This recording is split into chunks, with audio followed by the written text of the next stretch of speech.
नमस्कार, करनाला टीवी में आपका स्वागत है। सबसे पहले नजर डालते हैं आज की खास खबरों पर।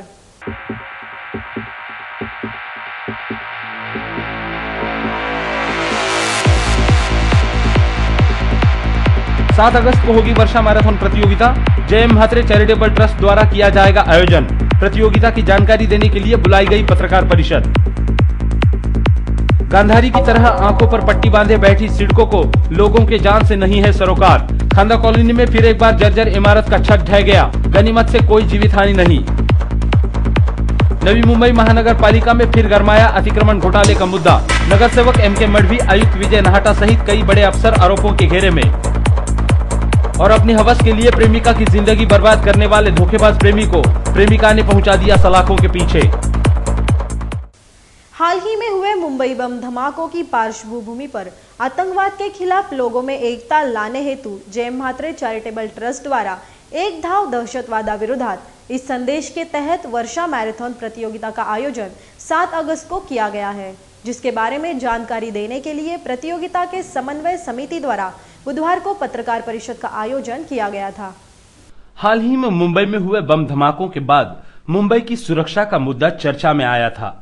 दादर, ओपेरा हाउस और झवेरी बाजार में हुए इन बम धमाकों में एक दो नहीं बल्कि 20 लोगों ने अपनी जानें गंवाई।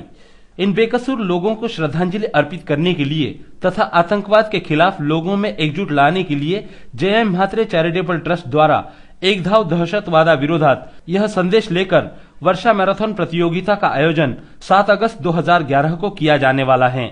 करनाला स्पोर्ट्स एकेडमी से सुबह 9 बजे शुरू होने वाली इस प्रतियोगिता में 2,35,000 रुपयों की इनाम राशि वितरित की जाने वाली है।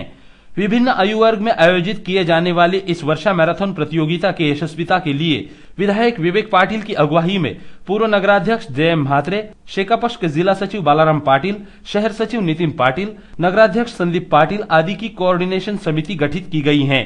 साथ ही मैराथन से जुड़ी विभिन्न प्रकार की समितियां गठित की गई हैं, जिनके माध्यम से इस वर्षा मैराथन को कामयाब बनाने की कोशिश की जाएगी।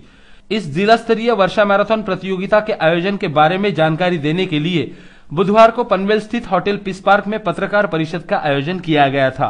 इस पत्रकार परिषद में पत्रकारों को संबोधित करने के लिए मैराथन प्रतियोगिता के कोऑर्डिनेशन समिति के सदस्य तथा जिला परिषद के शिक्षा एवं स्वास्थ्य सभापति बालाराम पाटिल, शेकापक्ष के शहर सचिव नितिन पाटिल, नगराध्यक्ष संदीप पाटिल, करनाला स्पोर्ट्स एकेडमी के उपाध्यक्ष रविशेठ पाटिल एवं पंचायत समिति के पूर्व सभापति प्रमोद भगत आदि गणमान्य उपस्थित थे। इस पत्रकार परिषद के लिए प्रिंट एवं इलेक्ट्रॉनिक मीडिया के पत्रकार बड़ी संख्या में उपस्थित थे।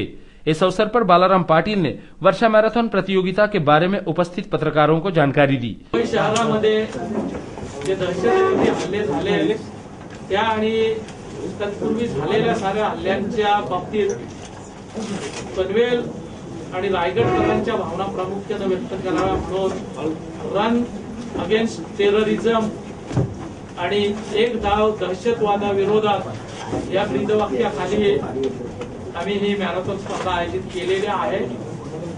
एक अतिशय नीटनेटके नियोजनाची आयोजनाची मॅरेथॉन स्पर्धा म्हणून याचा लौकिक होईल या दृष्टिकोनातून जय म्हात्रे चॅरिटेबल ट्रस्टच्या बॅनर खाली आम्ही सारेजण प्रयत्न करत आहोत। कारण 5 वेगवेगळ्या गटांमध्ये 5 वेगवेगळ्या अंतरासाठी स्पर्धा होणार आहे।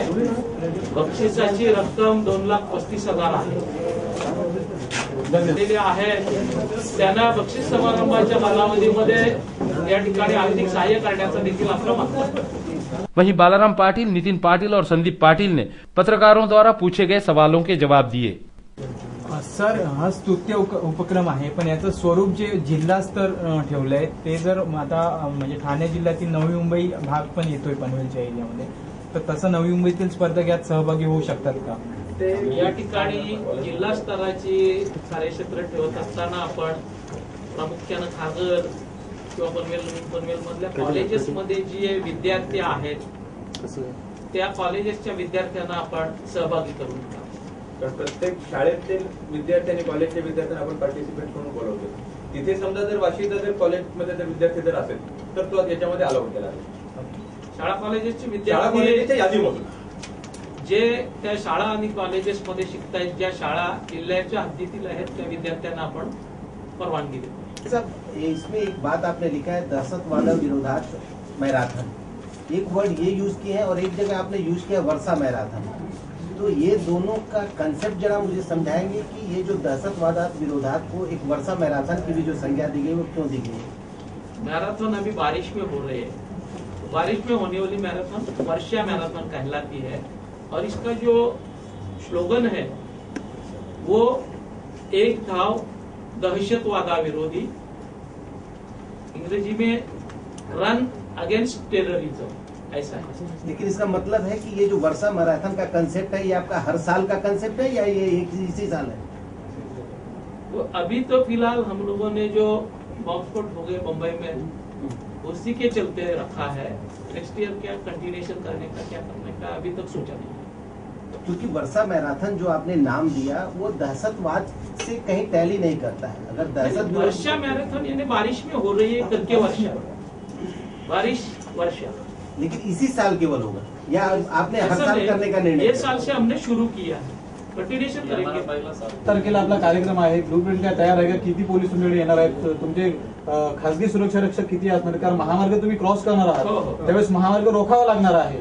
अशा परिस्थितीमध्ये काही अनुचित प्रकार घडणार नाहीत का? ह्याची कशी दखल घेणार आहात तुम्ही? निश्चितपणानं त्याच्यात नवी मुंबई वाहतूक पोलीस, पनवेल शहर पोलीस, कळंबोली पोलीस आणि आमचे स्वयंसेवक या साऱ्यांचं व्यवस्थित नियोजन करून कुठेही कुठली अप्रिय घटना होणार नाही याची खबरदारी आम्ही घेणार। कहते हैं कि सोए हुए को जगाना आसान है, मगर सोने का नाटक करने वाले को जगाना मुश्किल है। मौजूदा स्थिति में सिड़कों पर यह कहावत बिल्कुल फिट होती है। सिड़कों द्वारा बनाई गई इमारतों की जर्जर और छत ढहने का सिलसिला बदस्तूर जारी है, मगर मौत के साए तले जिंदगी बिताने वाले रहिवासियों से सिड़कों को कोई सरोकार नहीं है, जिससे रहिवासियों में काफी असंतोष है। सिड़कों के गैर जिम्मेदाराना रवैये के किस्से सुन सुनकर हम और आप थक जाएंगे, मगर न सिड़कों के रवैये में बदलाव आएगा और न सिड़कों द्वारा बनाई गई इमारतों में रह रहे रहिवासियों की खस्ताहाली में सुधार आएगा। जी हाँ, हम बात कर रहे हैं उन जर्जर इमारतों की जो सिड़कों के घटिया निर्माण की कहानी बयां कर रहे हैं। आमतौर पर जब कोई नई इमारत बनाई जाती है तो उसकी आयु मर्यादा 50 से 60 सालों की होती है, मगर सिड़कों द्वारा महज 10 साल पहले बनाई गई इमारतें आज ऐसे कगार पर खड़ी हैं मानो वो इसमें रहने वाले रहिवासियों को निगलने के लिए तैयार हैं। केवल 10 सालों में यह इमारतें जिस दुर्गति को प्राप्त हुई हैं, उसे देखते हुए ऐसा कहना गलत न होगा कि यहाँ के रहिवासी जान हथेली पर रखकर जी रहे हैं। सच्चाई आपके सामने है। कुछ दिन पहले खांदा कॉलोनी की प्रभुकुंज इमारत का छत ढह गया था। आनंद फानन में सिड़कों के अधिकारी प्रभुकुंज इमारत में पहुंचे और स्थिति का जायजा लेते हुए मौके की नजाकत को देखकर मरम्मत का आश्वासन देकर चलते बने। आज इस घटना के बाद करीबन 1 महीने से भी ज्यादा वक्त गुजर गया, मगर आज भी प्रभुकुंज इमारत मरम्मत की प्रतीक्षा कर रही है और यहाँ के रहिवासी फिर अपनी जान दांव पर लगाकर जिंदगी का जुआ खेल रहे हैं। ऐसे में इमारत का छत ढह जाने का एक और मामला बृहस्पतिवार को सामने आया।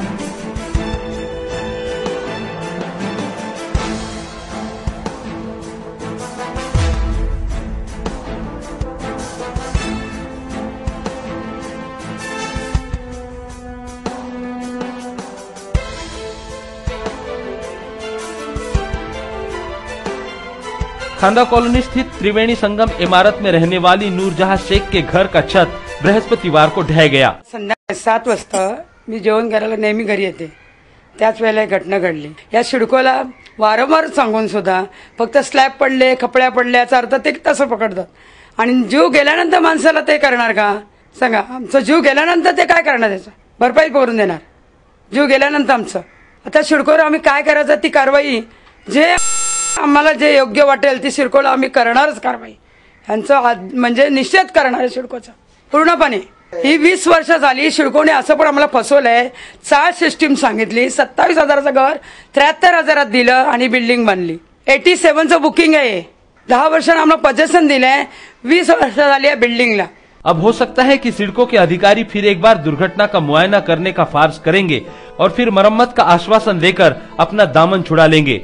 लेकिन उन लोगों का क्या जो सिडकों की गलतियों का खामियाजा आजीवन भुगत रहे हैं?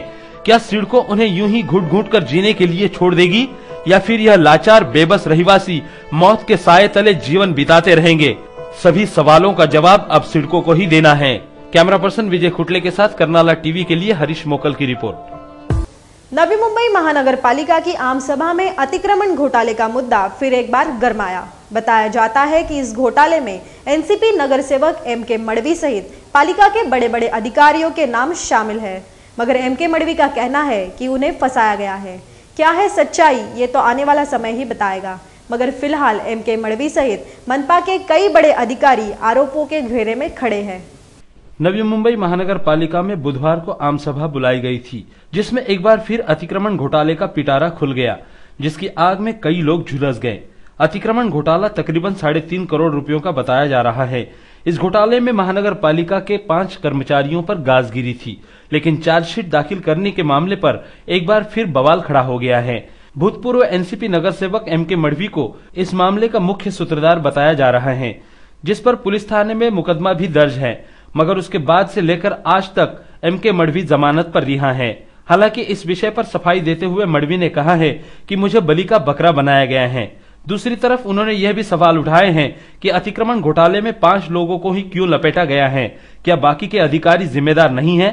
उन पर चार्जशीट दाखिल क्यों नहीं की जाती? इस घोटाले में पालिका आयुक्त विजय नाहटा का भी नाम लिया जा रहा है और एमके मडवी भी उसी दिशा में इशारा कर रहे हैं। उनका कहना है कि इस मामले में वरिष्ठ अधिकारियों को भी सजा होनी चाहिए। एमके मडवी ने अपने बयान में मनपा अधिकारियों के बखिये उधेड़ दिए हैं। अब खुद देखें कि उन्होंने अपनी सफाई में मीडिया कर्मियों से क्या कहा। 8 तारखेला 12 तारखेच्या मीटिंग मध्ये कळलं जातं की काय चलनला खाडाखोडी आहे। 14 तारखेला ऑडिट करायला सांगितलं जातं। 16 ला गुन्हा दाखल केला जातो। 15 तारखेला एका दिवसामध्ये ऑडिट होऊ शकतो का? आणि 16 तारखेला तर पुरा भारत देश हा बंद होता, त्या दिवशी लोकसभेचा निवडणुकीचा रिझल्ट होता आणि 17 तारखेला रविवार होता आणि मग 18 तारखेच्या सोमवारला फायनल हिअरिंग ही मंत्रालयामध्ये होती मुख्यमंत्र्यांकडे, म्हणून नाटा साहेबांना अरेस्ट होणार होते। त्यांचा गळ्यातला फास दुसऱ्याच्या गळ्यात टाकला आणि 18 तारखेला ती हिअरिंग थांबली गेली आणि गुन्हा दाखल केला गेला। गुन्हा दाखल झाल्याच्या नंतर आता आपण असं बघून चला त्या नगरपालिकेमध्ये भ्रष्टाचार झाला असं बघून चला। मग आयुक्तांनी उपायुक्तांनी असं स्टेटमेंट सगळ्या पत्रकारांच्या समोर द्यायचं कारण काय? आणि जर त्या ठिकाणी भ्रष्टाचार झालाय तर त्या गुन्ह्यामध्ये 5 अधिकाऱ्यांच फक्त अरेस्ट का? जर त्या 5 अधिकाऱ्यांचा एक आपण जर घ्यायचा जर राजेश पाटील हा क्लार्क ला अरेस्ट केलं गेलं, त्याचा जो रोल होता, अशाच पद्धतीमध्ये 6 वर्षामध्ये आणखीही त्या ठिकाणी राजेश पाटलासारखे ज्यांनी जी बिलं पुढे सबमिट केली तीही लोक आहेत। मग त्यांना कशा पद्धतीचा त्यांचाही त्याच्यात हे केलेलं आहे, त्यांनी बिलं पास केलेली आहेत, मग त्या लोकांना अरेस्ट का नाही? तशाच पद्धतीने समेलचा जो रोल होता सहाय्यक उपायुक्त म्हणून, मग त्याला त्या कारणास्तव अरेस्ट होते, मग बाकीच्या लोकांनी 6 वर्षात बिलं पास केली आहेत, मग त्यांना अरेस्ट का नाहीये? मग पुढचं उपायुक्त आल्हार साहेबांना अरेस्ट होतोय, पटणीगिरीला जर अरेस्ट होतोय तर तशा पद्धतीनं बाकीचेही उपायुक्त आहेत, त्यांना अरेस्ट का नाहीये? मग त्यांनी बिलं पुढे सादर केल्याच्या नंतर आयुक्तांनी त्याच्यावर सही केल्या त्या बिलावर, मग त्या आयुक्तांना अरेस्ट का नाहीये? तशाच पद्धतीने अकाउंट सेक्शनला त्या दलवींना कांबळेंना अरेस्ट झाली, तशा पद्धतीने बाकीचे कॅपो होते त्यांनीही बिलं पास केल्यात, मग त्यांना अरेस्ट का नाही? फक्त त्या 5 लोकांनाच का? आयुक्तांनीच प्रेशर केला आणि आपल्या माहिती करता सांगतो त्या कॉन्ट्रॅक्टरच्या लोकांच्या काहीतरी आईवडिलांनी पुण्याई केली होती। ह्या नाटा साहेबांनी सांगितलं की टिपिकल चलन बनत नव्हतं, अशा पद्धतीने तुम्ही पोलीस स्टेशनला स्टेटमेंट द्या आणि त्याचा पुरावा म्हणून 2003 साली आल्हार साहेब उपायुक्त म्हणून आणि 2003 साली ज्यावेळेस त्या कॉन्ट्रॅक्टरला पहिल्यांदा अतिक्रमणाचा ठेका मिळाला त्यावेळेस पत्र आलेलं आहे आणि तो पत्र आहे नगरपालिकेकडे आहे, त्या कॉन्ट्रॅक्टरकडे आहे आणि बरेचशा अधिकाऱ्यांकडे आहे आणि आमच्याकडे तो पत्र आहे। हालांकि हम तो बस इतना ही कहेंगे कि बगैर आग के धुआं नहीं निकलता। कहीं ऐसा तो नहीं कि रेवड़ियां सभी ने मिल बांट कर खाई हो। जो भी हो, सच्चाई खुद ब खुद सामने आ जाएगी, क्योंकि बाबू ये पब्लिक है, सब जानती हैं। कैमरा पर्सन मनोज चौहान के साथ करनाला टीवी के लिए गोपाल शाह की रिपोर्ट। अब वक्त एक छोटे से ब्रेक का, कहीं भी मत जाइएगा, हम फिर हाजिर होते हैं। देखते रहिए करनाला टीवी।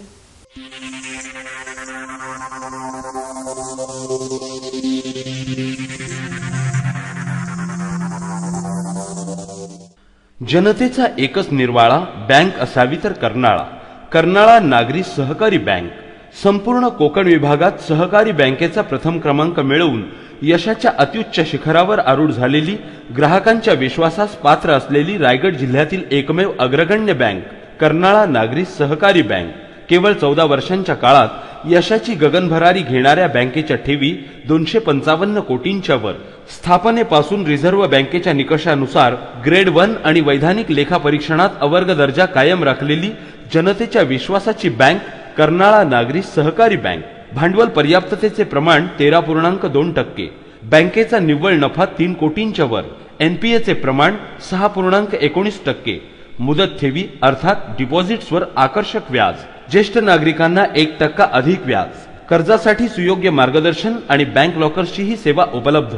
त्याचबरोबर वीज ग्राहकांची दगदग मिटविण्यासाठी आम्ही सुरू केले आहे वीज बिल भरणा काउंटर.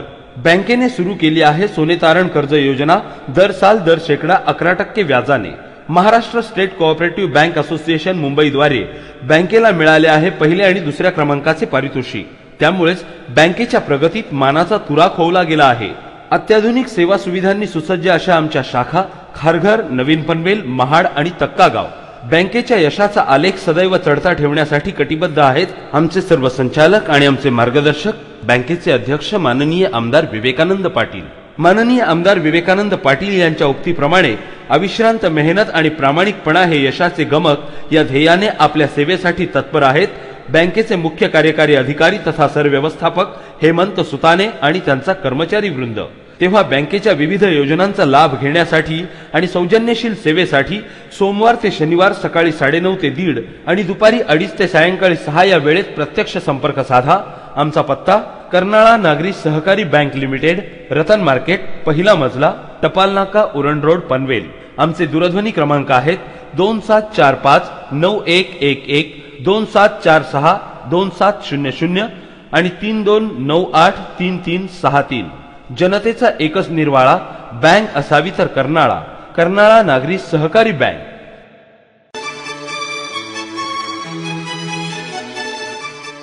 आपको टाटा या फियाट की कोई नई कार खरीदनी है या फिर आपके कार की सर्विसिंग करानी है तो आपको कहीं और जाने की जरूरत नहीं है, क्योंकि टाटा मोटर्स आपके लिए लाए हैं फॉर्च्यून कार्स प्राइवेट लिमिटेड. अब पनवेल में भी पुराने मुंबई पुणे हाईवे पर कोलखे विलेज और पलसपा फाटा के पास फॉर्च्यून कार्स का एक और शानदार शोरूम और सर्विस सेंटर.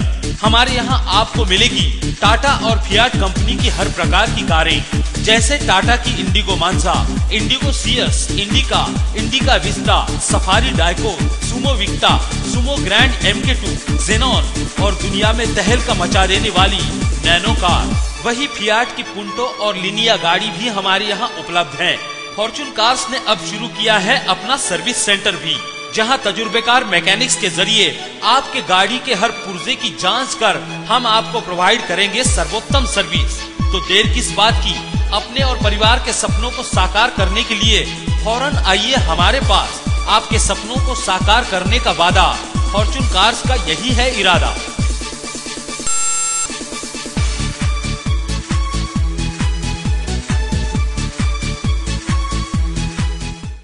डी-मार्ट. डिस्काउंट आणि दर्जा यांचा मेळ साधणारं डिपार्टमेंटल स्टोअर डी-मार्ट. परिपूर्ण खरेदीचं सर्वोत्तम ठिकाण, स्वस्त, मस्त आणि प्रशस्त वातानुकूलित शॉपिंग सेंटर डी-मार्ट. डी-मार्ट मध्ये आहेत 8,000पेक्षा जास्त वस्तूंच्या व्हरायटी. धान्य, कडधान्य, ताजा भाजीपाला, स्टेशनरी, कॉस्मेटिक्स, गिफ्ट आर्टिकल्स, भांडी, प्लास्टिक आयटम, फर्निशिंग, त्याचबरोबर जेंट्स, लेडीज आणि चिल्ड्रन्स रेडीमेड गारमेंट सुद्धा. डी-मार्ट. कुटुंबातील प्रत्येकासाठी, प्रत्येकाच्या गरजेसाठी. डी-मार्ट. दररोज डिस्काउंट, दररोज बचत. सकाळी 10 ते रात्री 10 अखंड विनम्र सेवा फक्त डी-मार्ट मध्ये, म्हणजेच डिस्काउंट मार्ट मध्ये. आमचा पत्ता D-Mart, plot number 1, sector 9E, sector 14 समोर सिडको वॉटर टँक जवळ, रोडपाली गाव रोड, कळंबोली. डी-मार्ट. आजच आमच्या कळंबोली शाखेला भेट द्या आणि खात्री करा. संपर्क नंबर 9167307580, म्हणजेच 9167307580. आमची शाखा नवीन पनवेल मध्येही कार्यरत आहे. टीमा जनहिताचा निर्वाळा दैनिक कर्नाळा. पनवेल, रायगड आणि नवी मुंबईसह आसपासच्या घडामोडींचा वेध घेणारं आपल्या हक्काचं व्यासपीठ दैनिक कर्नाळा. कला, क्रीडा, समाजकारण, राजकारण, अपराध जगत इत्यादी क्षेत्रातील ताज्या घटनांचं प्रतिबिंब दैनिक कर्नाळा.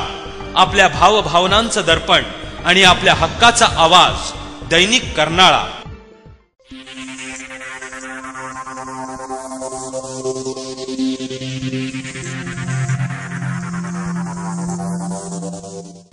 रविशेठ पाटिल सामाजिक विकास मंडल एवं मशाल सामाजिक सेवा मंडल के संयुक्त प्रयासों से कामोटा स्थित जिला परिषद के मराठी प्राइमरी स्कूल के जरूरतमंद विद्यार्थियों को बृहस्पतिवार को कॉपियां वितरित की गई, जहां मुख्य अतिथि के रूप में पंचायत समिति के पूर्व सभापति प्रमोद भगत, शेका पक्ष के सहसचिव सखाराम पाटिल, मंडल के अध्यक्ष बालाराम पाटिल आदि गणमान्यों को आमंत्रित किया गया था.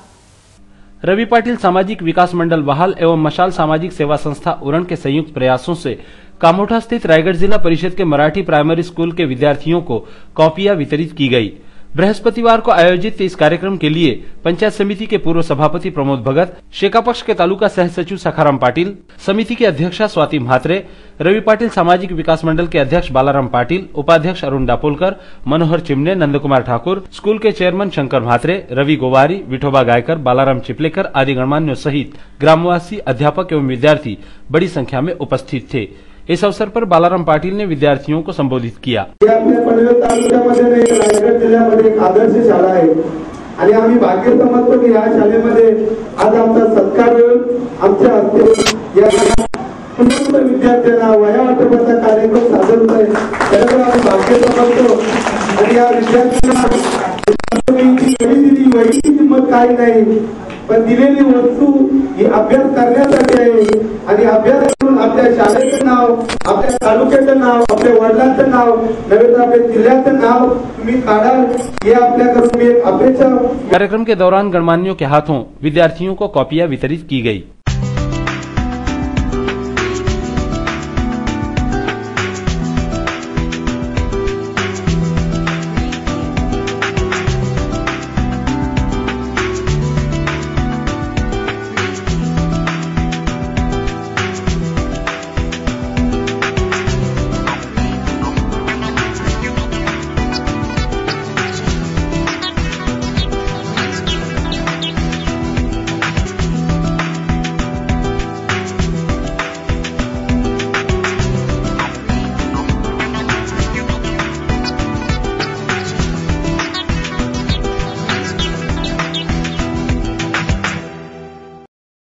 मुंबई बम धमाकों का मांजरा हम भुलाए नहीं भूल पा रहे हैं. आज भी वो खौफनाक यादें मन को विचलित कर देती है. तभी तो बम धमाके के एक हफ्ते बाद भी मारे गए लोगों को श्रद्धांजलि अर्पित करने का दौर जारी है. 13/7 को हुए मुंबई बम धमाकों को एक हफ्ते से भी ज्यादा समय बीत गया, मगर आज भी वो खौफनाक मंजर रोंगटे खड़े कर देता है. उस मंजर की कड़वी यादें मिटाए नहीं मिटती. इसीलिए तो इस बम धमाकों में मारे गए बेकसूर लोगों को श्रद्धांजलि अर्पित करने का दौर अभी भी जारी है.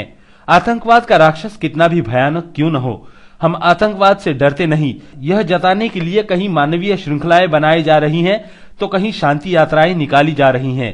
आतंकवाद के खिलाफ की इस गतिविधियों में बृहस्पतिवार को रेल से सफर करने वाले यात्री एवं विद्यार्थियों ने मोमबत्तियां जलाकर बम धमाकों में मारे गए लोगों को श्रद्धांजलि अर्पित की. हमारे प्रतिनिधि भी वहां उपस्थित थे, जिन्होंने विद्यार्थियों से तथा आयोजकों से उनकी प्रतिक्रिया जाननी चाहिए. लोकेश जी, ये बताइए आज जो ये कैंडल लाइट जलाए जा रहे हैं, इसके पीछे क्या मंशा रही है आपकी? मेन मकसद रही है कि ये जो टेरर है उससे सब लोगों को नुकसान होता है और कितना नुकसान होता है ये सबको अवेयर करने के लिए हमने ये किया है, ताकि सब लोग जाने कि ऐसा सब करना बुरी बात है. कोई भी धर्म हो, कोई भी जाति हो, ये ठीक नहीं है और भारत देश की प्रगति के लिए ये नुकसान है. हालांकि सच्चाई ये है कि आज की भागदौड़ भरी जिंदगी में आदमी थोड़ी सी अगर सावधानी बरते और अपनी आंखें खुली रखे तो कई गंभीर दुर्घटनाओं से बचा जा सकता है और बचाया जा सकता है बेकसूर लोगों को भी. कैमरा पर्सन मनोज चौहान के साथ कर्नाला टीवी के लिए गोपाल शाह की रिपोर्ट. उसने अपने शादी के जो सपने संजोए थे वो चकनाचूर हो गए, क्योंकि जिसके साथ वो अपना जीवन बिताना चाहती थी उसने उसकी इज्जत के साथ खिलवाड़ किया और उसे बीच मझधार में छोड़कर वो फरार हो गया, मगर वो कानून से नहीं बच सका और युवती के धैर्य ने उसे पहुंचा दिया सलाखों के पीछे। एक धोखेबाज प्रेमी की धोखाधड़ी पर एक नजर। उसने जिसके साथ अपना पूरा जीवन बिताने का सपना संजोया था, उसी दरिंदे ने उसे अपनी हवस का शिकार बनाकर उसके भरोसे को तार-तार कर दिया और छोड़ दिया जिल्लत की जिंदगी जीने के लिए। जी हाँ, यह घटना है पनवेल से सटे मोहो गांव की। मोहो गांव में रहने वाला 24 वर्षीय संजय बालाराम पाटिल पावणे MIDC में एक कंपनी में काम करता था। उसी कंपनी में काम करने वाली एक युवती से उसे प्यार हो गया। हालांकि संजय ने उस युवती को शादी के सपने भी दिखाए, मगर उसने अपनी प्रेमिका को बताया कि जब मेरी छोटी बहन की शादी हो जाएगी उसके तुरंत बाद हम शादी कर लेंगे। लड़की भी उसके झांसे में आ गई और फिर इन दोनों की प्रेम कहानी पटरी पर चलने लगी। मगर संजय को शायद प्यार के अलावा अपनी प्रेमिका से कुछ और हासिल करने की चाहत थी। वो लड़की से शारीरिक संबंध स्थापित करना चाहता था। हालांकि लड़की ने भी इस बात से इनकार नहीं किया, यह सोचकर कि वो भविष्य में उसी की होने वाली है, तो भला ऐतराज कैसा। फिर शुरू हुआ संजय और उस लड़की के शारीरिक संबंध का दौर। मगर प्यार का और शादी का वादा करने वाले संजय ने अचानक अपना मन बदल लिया और वो कंपनी छोड़कर भाग निकला। इस बात की भनक जब संजय की प्रेमिका को लगी तो उसने पहले संजय से मिलने की कोशिश की, मगर जब उसे महसूस हुआ कि संजय उसे टालने की कोशिश कर रहा है और वो संजय की हवस का शिकार बन चुकी है, तो उसने पनवेल पुलिस थाने में संजय के खिलाफ शिकायत दर्ज करवा दी। शिकायत दर्ज होने के बाद पुलिस ने संजय को अपने हिरासत में ले लिया। संजय को न्यायालय ने 22 जुलाई तक पुलिस रिमांड पर भेज दिया है। इस पूरे मामले के बारे में पनवेल पुलिस थाने के वरिष्ठ पुलिस निरीक्षक रमेश घडवले ने हमारे संवाददाता को विस्तृत जानकारी दी। याच्यामध्ये ही मुलगी आणि आरोपी संजय बालाराम पाटील वय 25 राहणार मोहागाव, आपल्या परिसराच्या बाजूला शिवकर मोहागाव इथला तो राहणारा मुलगा आहे। हे दोघेही पावणा MIDC तुर्बे येथे जवळजवळच्या कंपनीमध्ये काम करत होते। काम करत असताना त्यांची मित्र-मैत्रिणींनी त्यांची ओळख एकमेकांजवळ ओळख करून दिली आणि त्या ओळखीचं रूपांतर पुढे प्रेमात झालं आणि ते प्रेम करत असताना एक फिरत असताना आरोपीने तिच्या घरी गेला, आई वडिलांना सांगितलं मी या मुलीवर लग्न, तुमच्या मुलीवर लग्न करायला तयार आहे, असं आहे तसं आहे, पण सांगितलं माझं एक 6 माझ्या बहिणीचं लग्न आहे, बहीण आहे, तिचं 6 महिन्यात लग्न करतो, त्यानंतर मी लग्न करेन। त्यामुळे ती घरची लोकांनी पण परवानगी दिली मुलीला याच्याबरोबर फिरायची आणि एका प्रसंगी तो लॉजवर घेऊन गेला आणि सांगितलं तिला बाबा चल तुझ्याजवळ एक खास ठरवायचं आहे, लग्नाचं बोलायचं आहे आणि तो लॉजवर नेऊन त्यावर बलात्कार केलेला आहे। तर त्या आरोपीला त्यानंतर त्या मुलाने तिच्याजवळ संपर्कच ठेवला नाही, मोबाईल बंद केला, तिला भेटेना, नोकरी सोडून दिली। त्यामुळे ती घाबरली, त्याने तिला वाटलं आपल्याला याने फसवलंय। त्यानंतर ती 16/7 इकडे पोलीस स्टेशनला तक्रार देण्यासाठी आली। तक्रार घेऊन त्याच दिवशी आरोपीचा कंपनीतून पत्ता काढून त्याला मोहागाव येथून त्याच्या राहत्या घरातून अटक केलेली आहे। त्याला कोर्टासमोर हजर केली आहे। त्याला 22 तारखेपर्यंत पोलीस कोठडी रिमांड दिलेला आहे। इस पूरे मामले पर अगर नजर डाली जाए तो हम यही उम्मीद करते हैं कि आज की युवा पीढ़ी अपने आप को संभाले और अच्छे बुरी की पहचान कर अपना भविष्य खुद ही संवार ले। कैमरा पर्सन मनोज चौहान के साथ करनाला टीवी के लिए विक्रम बाबर की रिपोर्ट। अगर आप किसी पत्र संस्था या निजी संस्था में निवेश कर रहे हैं तो जरा सावधान, पहले जांच लें कि यह संस्था फर्जी तो नहीं, क्योंकि हो सकता है वो पत्र संस्था आपका पैसा निगल जाए और आपको दर दर की ठोकरें खानी पड़े। हम ऐसा इसलिए कह रहे हैं क्योंकि लोगों को ठगी का शिकार बनाने वाली एक ऐसी ही 24 वर्षीय महिला को कलंबोली पुलिस ने गिरफ्तार कर लिया है। क्या है मामला, देखते हैं विस्तार से।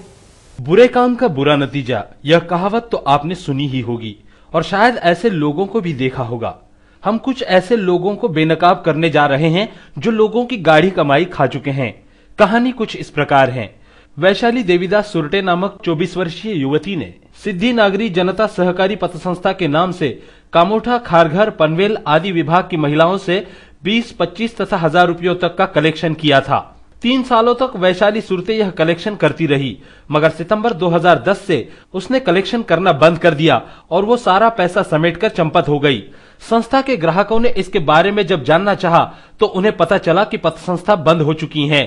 सच्चाई जानकर इन ग्राहकों के पैरों तले जमीन खिसक गई, क्योंकि सिद्धि नागरी जनता सहकारी पत्र संस्था नाम की कोई संस्था ही अस्तित्व में नहीं थी। लोग यह जान चुके थे कि वो ठगी का शिकार बन चुके हैं। जब सच्चाई सामने आई तो उन्होंने ठगी की शिकायत कलम्बोली पुलिस थाने में दर्ज करा दी। शिकायत दर्ज होते ही पुलिस ने तुरंत वैशाली सुरटे को हिरासत में ले लिया, जिसे बुधवार को न्यायालय के समक्ष प्रस्तुत किया गया। न्यायालय ने वैशाली को 24 जुलाई तक पुलिस रिमांड पर भेज दिया है। गौरतलब है कि वैशाली ने तकरीबन 8,44,350 रुपयों की ठगी की थी। इस पूरे मामले में कलम्बोली पुलिस थाने के वरिष्ठ पुलिस निरीक्षक गुलाबराव पाटील ने हमारे संवाददाता को जानकारी दी।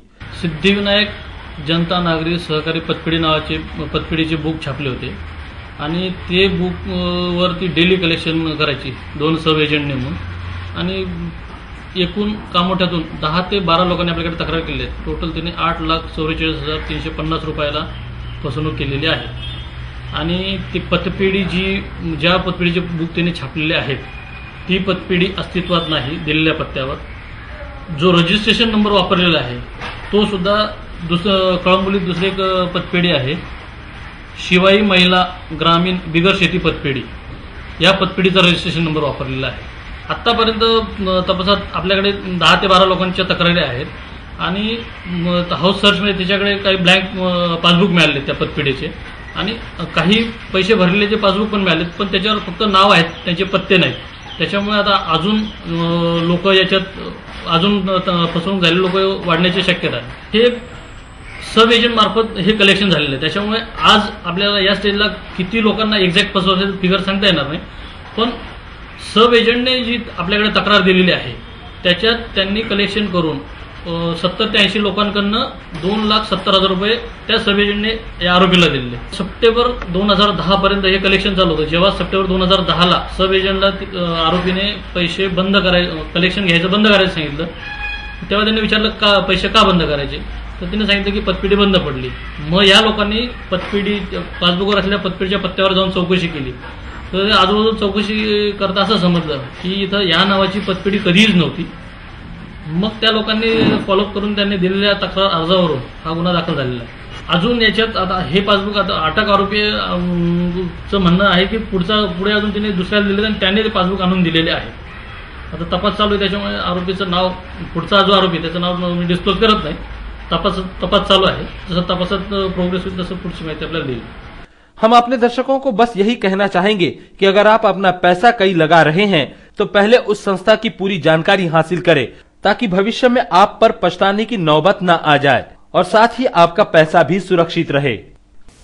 चलते चलते फिर एक नजर डालते हैं आज की खास खबरों पर।